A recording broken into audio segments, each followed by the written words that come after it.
যে চলে গিয়েছে সে তোমার জন্য ছিল না, যে তোমার জন্য আছে তাকে কেউ কেড়ে নেওয়ার সুযোগই কখনো খুঁজে পাবে না। গেছে তো কি হয়েছে, ও তোমার যোগ্যই তো ছিল না। মনে রাখবা, বেঈমান কখনো কারো ভালোবাসা পাওয়ার যোগ্যতা রাখে না। বেঈমান শুধু ঘৃণা পাওয়ার যোগ্যতা রাখে। সে বেঈমানি করেছে তোমার সাথে। একে তো হারাম রিলেশন করে তুমিও রবের নাফরমানি করেছো, তোমার গার্লফ্রেন্ডও রবের নাফরমানি করেছে। 6টা বছর তোমরা নাফরমানি করেছো। তুমি শুকর আদায় করো, সে তোমাকে ধোঁকা দিয়েছে, কারণ তার ধোঁকার দ্বারা তুমি বুঝতে পেরেছো দুনিয়ার সব মানুষ স্বার্থে দ্বারা ভরপুর হয়ে গিয়েছে।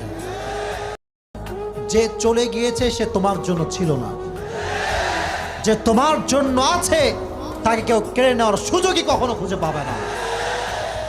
গেছে তো কি হয়েছে, ও তোমার যোগ্যই তো ছিল না।